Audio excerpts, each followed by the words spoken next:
Good evening. Tonight, I'm going to tell you another strange and unusual story of the unexplainable which lies behind the veil. Our story concerns the Haney family. For over 200 years, a Haney had worked this same land. Now it belonged to John and Emma Haney. Everything considered, it had been a good life, uneventful, perhaps even dull, but it suited them. For over 40 years, they had lived in the same house, and for those 40 years, the land had been good to them. Its abundance had fed them and clothed them and helped to raise two sons, John Jr. and James. This was home. They couldn't be happy anyplace else. Their only desire was to spend the rest of the time remaining to them here. Here where they had come so many years ago as man and wife. Simple, down-to-earth people. The Haneys were not given to flights of fancy. But who is not awed and troubled in the presence of death?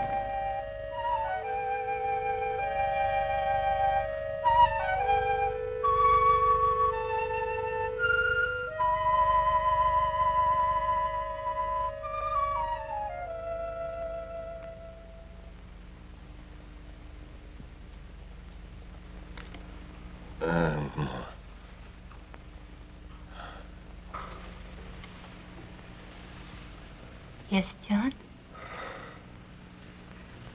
John?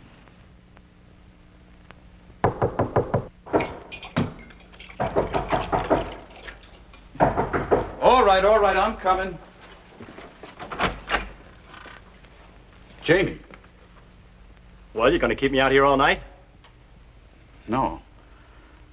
Come in, Jamie.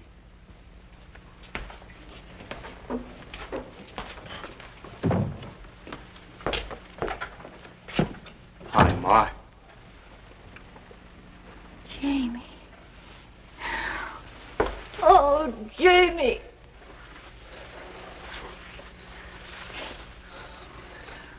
You've changed, Johnny.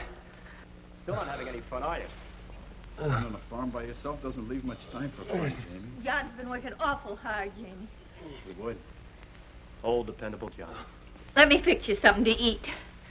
No, thanks, Ma. I eat in town. Some coffee, then, and a piece of pie? All right. Just a small piece, Ma.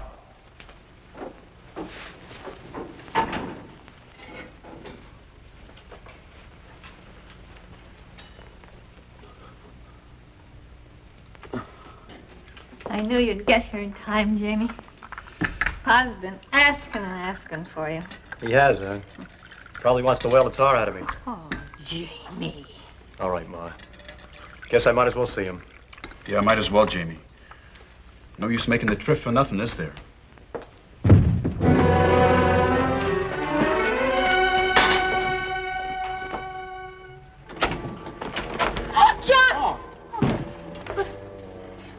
He's all right. Take his feet, Jamie. We'll get him back to bed.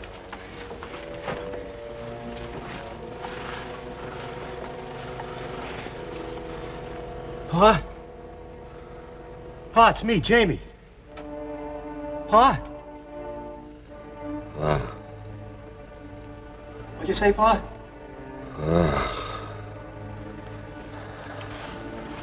Did he make much sense? No, just mumbling. He's been like that for 2 days now. He knew he would, Jamie. I know he did. Sure. Sure he did, Ma. Let's go downstairs. Go on, Johnny. I'll be down in a minute.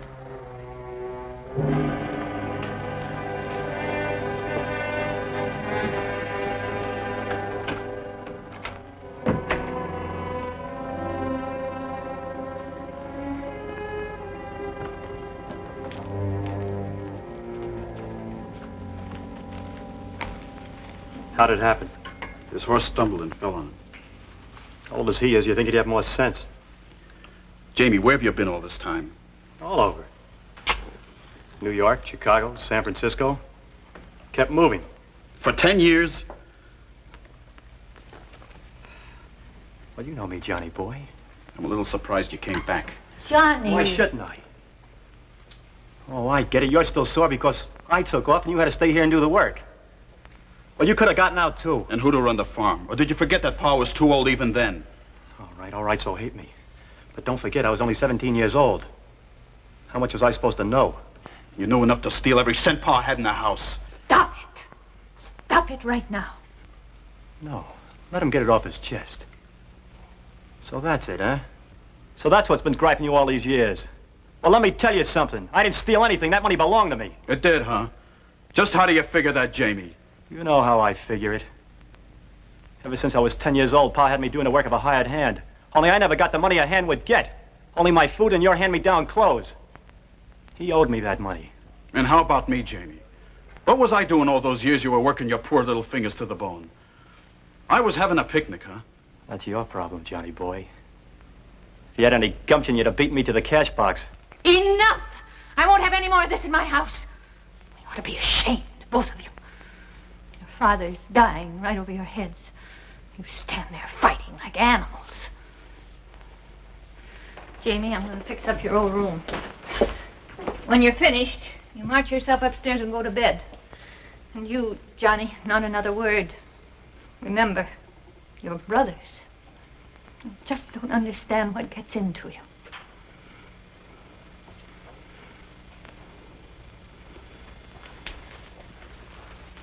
Here, Ma, let me help you.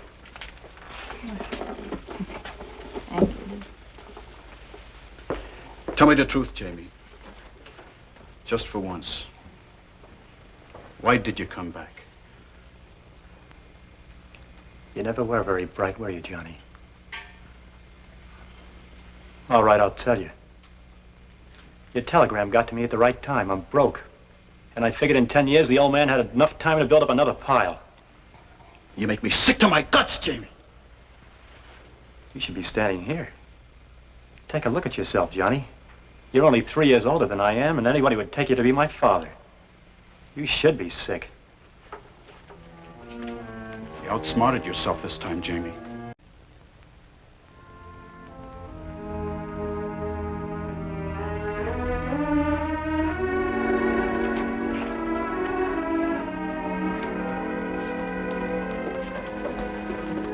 I'll fix something to eat. Nothing for me, thank you, Emma. Just wanted to see if there's anything I could do. Maybe some delay in settling the estate on account of your father not leaving a will. He did leave a will, Mr. Atterbury. That's funny. I was his lawyer. I didn't draw it. Oh, he drew it himself. May I see it? Yes, sir.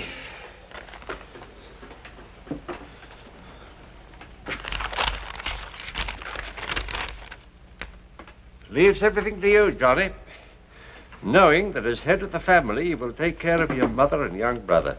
Johnny, I'm so glad. Wait a minute. Let me see that. Seems legal. Should save us quite a bit of time. Not legal enough. I'm afraid I have a big surprise for you, Johnny boy. What's this? Read it.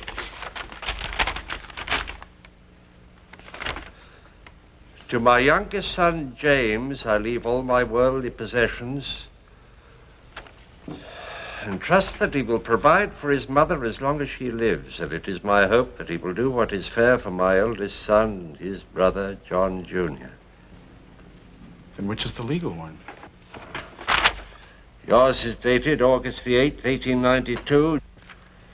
Jamie's dated July 14th, 1898. Jamie's the one that'll stand up in court. Can't imagine what he was thinking about. 2 wills. John knew what he was doing. I know what he was thinking. You knew his temper, Mr. Atterbury.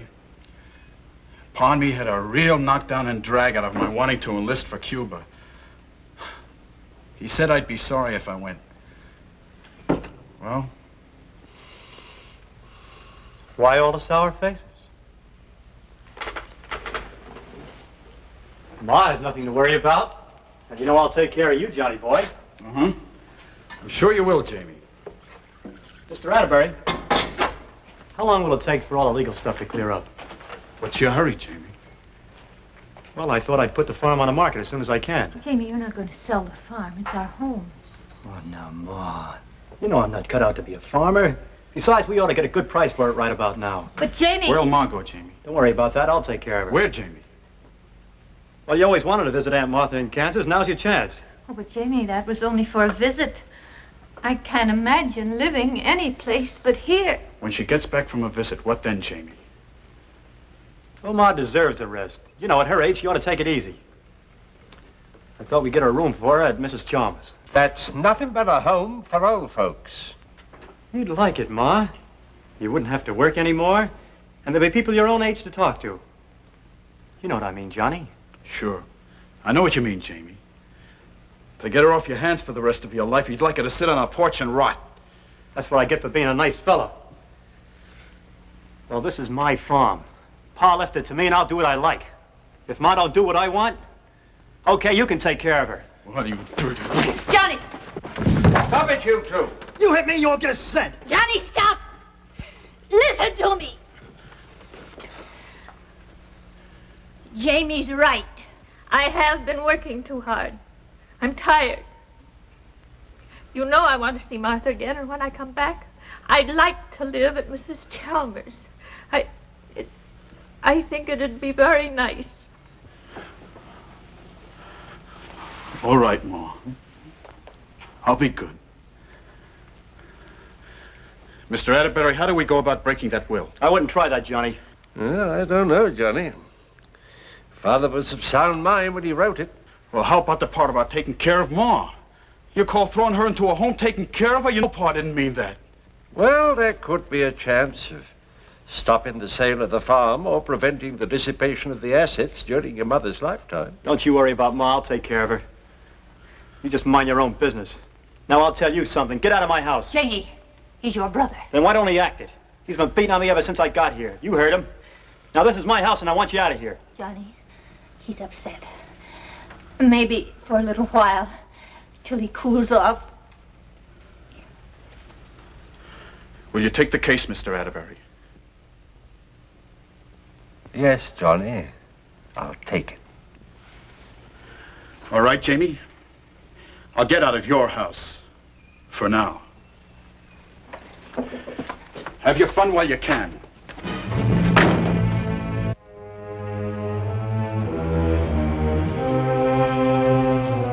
In the matter of the estate of George Haney, petition for order confirming sale of real property of the estate. Ready for petitioner, Your Honor. Ready for the contestant, Your Honor. Very well, gentlemen, you may proceed.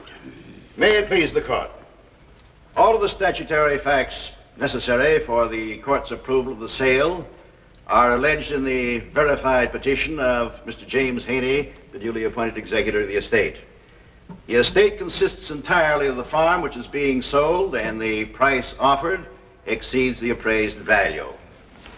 It is to the best interest of the estate to convert the real property into cash, since the executor is without funds with which to support his mother, or himself, or to meet the expenses of the administration of this estate. Mr. Atterbury? Your Honor. Perhaps we can shorten the issues. Do you propose to introduce evidence that the sales price is too low? No, Your Honor. It's our position. It's not necessary for the sale of this farm at all. Haney family have worked this property for 40 years with profit. It's Emma Haney's home. The source of her care and comfort. That's what John Haney meant to say in his will. What is your own personal reason for trying to void your father's will? I have none. Oh, in other words, then, if this court should declare the will invalid, you'd make no attempt to share in your father's estate? No, sir, I would not. Then why has this case been brought to trial in the first place? I just want to make sure that my mother gets what's rightfully hers. Well, now, the wording of the will's quite plain. Your brother James is to take care of your mother. Have you any doubts that he will? I sure do. Would you tell the court what your doubts are? Because I know Jamie. I know how he thinks. He's a liar and a thief. Objection. Sustained. Mr. Haney, I must warn you that this court will not tolerate name-calling. Another outburst like that, and I will cite you for contempt. I'm sorry, Your Honor. No further questions. Mr. Blow? No questions. Now, it's now nearly noon. This court will adjourn until 2:30 o'clock.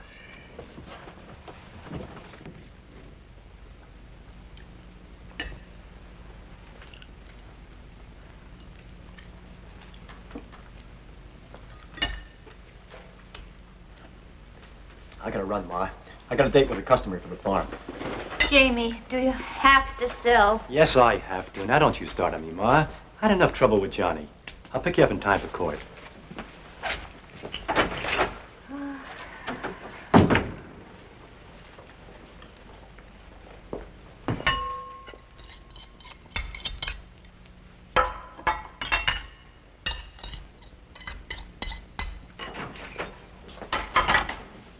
Johnny, you shouldn't be here. If Jamie sees you... It's all right, Ma. I waited for him to leave. I won't be long. I just want to get some of my things. Please hurry.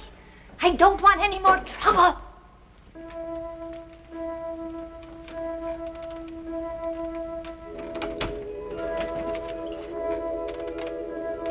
Pa! Johnny, look in Genesis 27. What? What'd you say, Pa? Genesis 27. What about Genesis 27, Pa? Johnny? Yeah, Ma, what is it? Johnny, who are you talking to? Nobody, Ma. Nobody. I thought I heard voices. Are you all right, Johnny? Yeah, Ma. I'll be down in a minute, Ma.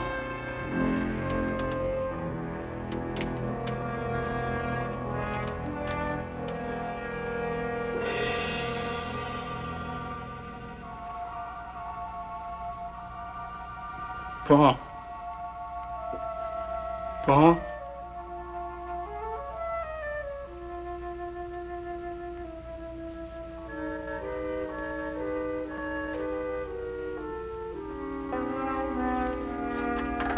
Okay, you're ready. That's good, Ma. Yes, Jamie, I don't want to be late. You're not in that much of a hurry. Please, Jamie, I want to get there on time. Okay. Ma! Ma! Johnny just came to get his things. You got what you came for? I got more than I came for. I just talked to Pa. You what? You're right, Ma. You did hear voices. What's going on here? I talked to Pa and he said, look in Genesis 27. Genesis 27. That's the story of Jacob and Esau, where Jacob stole his brother's birthright. What's that supposed to mean? That's what I'm going to find out. Where's the Bible? Everything in this house is mine. Keep your hands out of there. Get away from me. Jamie! Stop! I warned him, Ma.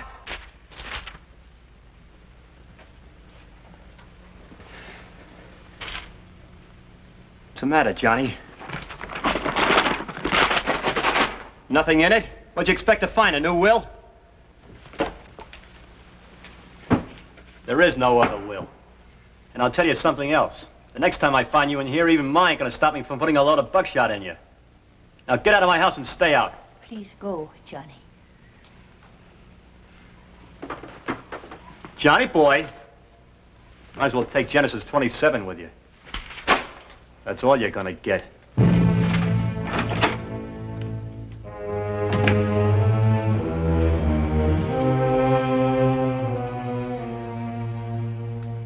Mr. Haney, much has been made of the fact that you wish to sell your farm and place your mother in what has been called an old folks' home.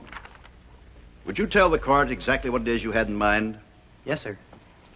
Your Honor, my mother's worked hard all her life. As long as I can remember, she's been cooking, sewing, washing. Why, she even helped in the fields when we were short-handed. Up until now, we've never been able to do anything about it. But now I can, and I want to. Ma, is this the family Bible? Isn't it obvious, Mr. Haney? Didn't we used to have another one? Yes, your father. Where is it, Ma? I don't know, Johnny. In the attic, I expect. His mother, and whose only wish is to see that the rest of her days are happy ones. Mr. Blue, are you making your summation, or do you intend to question your witness any further? No further questions. Mr. Atterbury? I beg the court's indulgence. The matter which has a bearing on this issue requires investigation. Might we recess until tomorrow? I don't believe that will be necessary, Mr. Atterbury. I have heard enough and am prepared to rule. However, I will delay my ruling until noon tomorrow. If within that time you have anything to bring to the court's attention, I will receive it. In Mr. Blue's presence, of course. This court stands adjourned.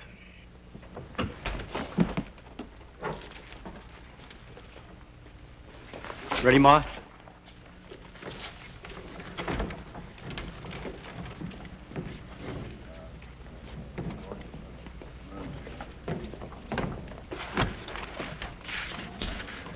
If Jamie catches you in that house, he may figure he has every right to shoot you. I don't care. Pa wasn't the kind to play practical jokes. I saw him as plain as I see you.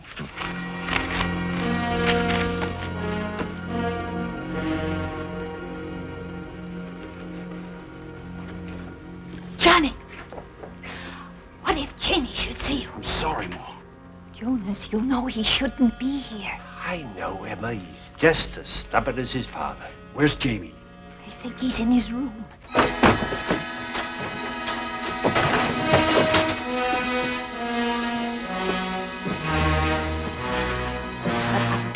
Any more trouble? I don't plan on causing any more. But I'm going to have one more look around whether he likes it or not. What are you looking for? He's got some idea his father may have left another will. That Bible passage, Ma. Genesis 27. Isaac couldn't do anything about his sons, but I think Pa did. No, Johnny, I'm not going to let you stay. You can't stop me, Ma. I'm going to have one more look. Yeah. Johnny! Never Johnny! mind, Emma. Let him go. Let him take his look. Then maybe we can get him out of here before Jamie sees him.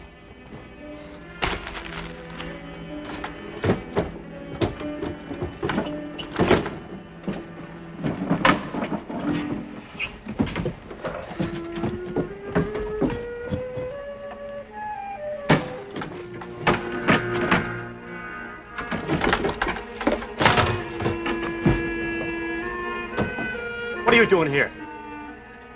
So you figure the same way, huh, Jamie? What'd you find? Nothing, and I told you to stay out of here. What are you scared of, Jamie? What are you hiding? Stay away from me! I told you to stay out of here! I'm going to give him a couple of more minutes and then...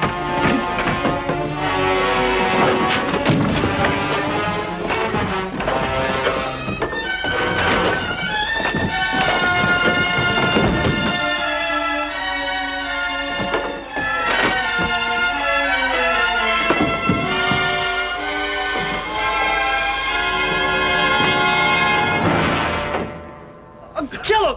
What's the matter, Jamie? They'll hang you.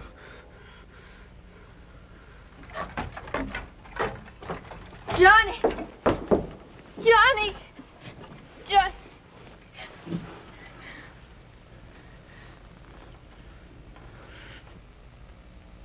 The Bible. He's got it.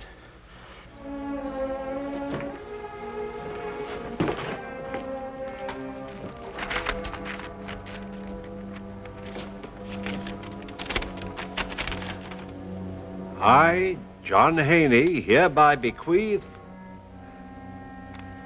You were right, Johnny. There was another will. Of a later date.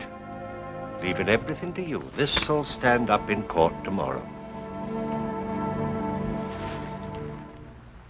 The reappearance of John Haney is not unique. Over the years, many such instances have been reported and documented. In fact, the event on which tonight's story is based was directly responsible for a ruling by a court of law, the only one of its kind in our legal history. Jonas Atterbury knew his law. The newfound will was presented in court the next day and accepted without delay as valid. In leaving his estate to his eldest son, John Haney had chosen wisely. John Jr. was not a vindictive man. James was given an equitable share of the estate and departed for parts unknown. And Emma Haney was content in the knowledge that the rest of her life would be spent in the home that she loved. More than that, she knew that when she died, she would rest beside her loved ones, undisturbed. For to John Haney, Jr., the land was a sacred trust, not to be passed from hand to hand, but held for his children and his children's children. Science does not as yet know all that happens to us after life leaves our bodies. But we cannot say with certainty that there is no explanation of what you have just seen. We can only assume that there may well be one.